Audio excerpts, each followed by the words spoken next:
नमस्कार, आप देख रहे हैं प्रथम न्याय न्यूज और आपके साथ मैं अमर द्विवेदी। सीधी जिले में प्रतिभाओं की कमी नहीं है, बस उन्हें एक अच्छा और सही मंच नहीं मिल पाता है। आपको देखने को मिला होगा कि सीधी जिले में कई ऐसी प्रतिभाएं हैं। अभी हाल ही में हमने आपको दिखाया था सीधी जिले के कौटिल्य को, जिसको लगातार स्तुतिवाचन, संस्कृत के 400 से अधिक श्लोक और अन्य कई संस्कृत के वेद और मंत्र उन्हें याद हैं। ऐसी ही एक प्रतिभा हमारे बीच में है, अमन द्विवेदी, जो इस वर्ष कक्षा 11वीं में पढ़ रहे हैं। उनसे हम सारी चीज़ें जानेंगे। इस समय पर वो कविताएं लिख रहे हैं, 2 कविताएं वो लिख चुके हैं, शायद वो तीसरी लिख रहे हैं वर्तमान में। सारी चीज़ें उनसे जानने का प्रयास करेंगे। तो अमन जी, आपका सबसे पहले प्रथम न्याय न्यूज में स्वागत है। बहुत बहुत धन्यवाद। अमन जी, आप इस समय पर कविताएं लिख रहे हैं, आपको ये प्रेरणा कहाँ से मिली कविताओं को लिखने का? देखिए, इसका प्रेरणा मैं किसी स्पेसिफिक व्यक्ति का नाम तो नहीं ले रहा हूँ, लेकिन क्या है कि हम अपनी बातों को, कोई भी समाज में होती है, चाहे आप भी पत्रकार हैं तो आप भी ये समझते हैं कि चाहे कोई आर्टिकल हो, कविता के माध्यम से हम अपनी बातों को समाज तक एक अच्छे माध्यम से पहुँचा सकते हैं। यही मेरी कविता लिखने की प्रेरणा रही है। पहली कविता जब आपने लिखी जी, तो वह कब लिखी और क्या भाव मन में आया तो आपने कविता लिखी? मैंने पहली कविता तो करीब मैंने 1 साल पहले ही लिखी थी। वो करीब प्रकाशित नहीं हो पाई थी वो, तो मैंने इस भाव से लिखी कि भाई कि मैं अपने शब्दों के माध्यम से किस तरीके से लोगों को जागरूक कर सकता हूँ। मेरी पहली कविता थी माँ के बारे में, कि वो किस प्रकार से अपने बच्चों को ममता दिखाती है और उसका किस प्रकार का स्वभाव रहता है। क्या था उसका? वो है कि माँ की ममता उसका शीर्षक था। जी, 2 पंक्ति उसकी सुनाइए। कि 2 पंक्ति ये है कि माँ हमारे लिए जीवन में सब कुछ करती है, हमारे लिए जीवन में सब कुछ करती है। हाँ, दूसरी कविता आपने क्या लिखी? दूसरी कविता थी, एक ये थी, यह सीधी जिला कहलाता है, कि मध्य प्रदेश का उत्तर पूर्वी हिस्सा बनाता है, यह सीधी जिला कहलाता है, यहाँ पे सोन नदी की जलधारा बहती है। इस प्रकार से ये मेरी दूसरी कविता थी। फिर तीसरी कविता कौन सी थी? तीसरी कविता है ये कि यह जीवन एक संघर्ष है, कि यह जीवन कठिनाई, कोई भी कार्य करने के लिए हमें कठिनाई होती है, लेकिन उससे हमें अच्छी मंजिल प्राप्त होती है। इस संबंध में मेरी तीसरी कविता है, और अभी 4वीं 5वीं कविता में भी कार्य जारी है। शायद आपने कोई कविता किसी वरिष्ठ अधिकारी को भेंट भी की थी? जी, ये जो हमारा यह सीधी जिला कहलाता है, ये कविता सीधी जिले के भौगोलिक क्षेत्रों एवं इसके विभिन्न पर्यटक स्थलों का संकलन करते हुए यह कविता बनाई गई थी, जिसको मैंने जिला संस्कृत अधिकारी एवं उपखंड मजिस्ट्रेट सीधी श्री नीलेश शर्मा सर को भेंट की।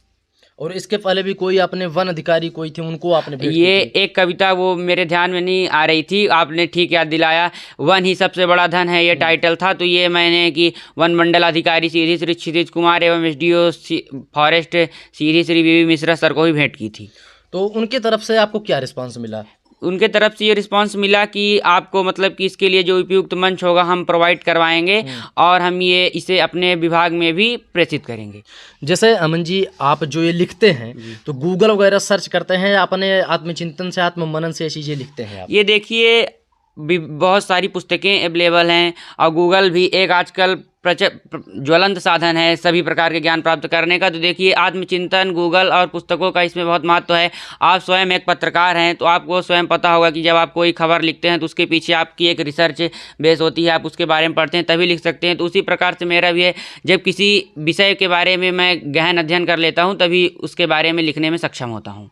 मतलब शब्द आपके होते हैं, बस तरीका आप ढूंढते हैं। जी, क्या है कि आपको स्वयं मालूम है कि कोई भी व्यक्ति इस धरा पे जन्म लेता है तो उसे पहले से जानकारियां प्राप्त नहीं होती हैं, उसे कहीं से जानकारियां एकत्रित ही करनी होती हैं। तो जानकारियां मैं कहीं से लेता हूं, बस उन्हें अपने शब्दों में ढाल देता हूं और उसे एक आकर्षक तरीके से आप सबके सामने पेश करता हूं। मतलब अपने शब्दों में आप उसको पिरो देते हैं। जी।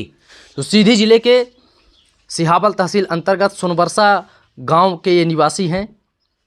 इनके पिताजी सरकारी कर्मचारी हैं और इनकी माताजी भी सरकारी कर्मचारी हैं। अमन जी, आप कितने भाई बहन हैं? 2 भाई, मेरे से 2 बड़ी बहनें हैं और 1 बड़े भैया हैं। तो क्या करती हैं बहनें आपकी, क्या करते हैं, और भाई आपके क्या करते हैं? एक मेरी बहन, क्या नाम है कि वो टीचिंग के क्षेत्र में कार्य कर रही हैं, गवर्नमेंट टीचर नहीं है लेकिन टीचिंग के क्षेत्र में कार्य कर रही हैं। और एक मेरी बहन एमपी पुलिस में कांस्टेबल के पद पर कार्यरत हैं, और बड़े भाई एमपीपीएससी की तैयारी कर रहे हैं। बहन आपकी कहाँ पर पदस्थ हैं? ये हैं police control room, Singrauli, Baidhan. बढ़न में है। जी। वर्तमान में आप किस कक्षा में पढ़ रहे हैं? मैं कक्षा 11वीं में हूँ। कहाँ पर? वो गुरुकुल पब्लिक स्कूल मडरिया। मड़जिया में है। जी। चलिए, तो ये अमन जी थे जो हमसे जुड़े और अपनी कविताओं के बारे में बताया। चलिए अमन जी, आपका बहुत बहुत धन्यवाद हमसे जुड़ने के लिए। जी, आप कभी यहाँ तक आने का और हमको अपने न्यूज़ के माध्यम से प्रचारित करने के लिए बहुत बहुत धन्यवाद। तो ये अमन जी थे जिन्होंने बताया कि ये जो कविताएं लिखते हैं कहाँ से प्रेरित होते हैं, कहाँ से रिसर्च करते हैं और फिर अपने शब्दों में उसे पिरो देते हैं। बहुत बहुत धन्यवाद आपका। तो ये अमन जी थे जो हमें प्रथम न्याय न्यूज़ के समक्ष इन्होंने अपनी बातों को रखा, कैसे ये कविताएं लिखते हैं और कहाँ से इन्हें ये प्रेरणा मिलती है। तो फिलहाल आप बने रहें प्रथम न्याय न्यूज़ के साथ, फिर से मिलेंगे इसी तरह से किसी छोटे कवि के साथ। चूँकि इन्हें तब हम छोटे ही कवि कहेंगे, चूँकि अभी ये कक्षा 11वीं में अध्ययनरत हैं, तो अभी हम इन्हें छोटे कवि कहेंगे। 15 वर्ष इनकी महज अभी उम्र है। तो इनके भविष्य के उज्जवल भविष्य की हम कामना करते हैं और लगातार ये पथ पर अग्रसर रहें। ये प्रथम न्याय न्यूज़ इनके लिए शुभकामना करता है।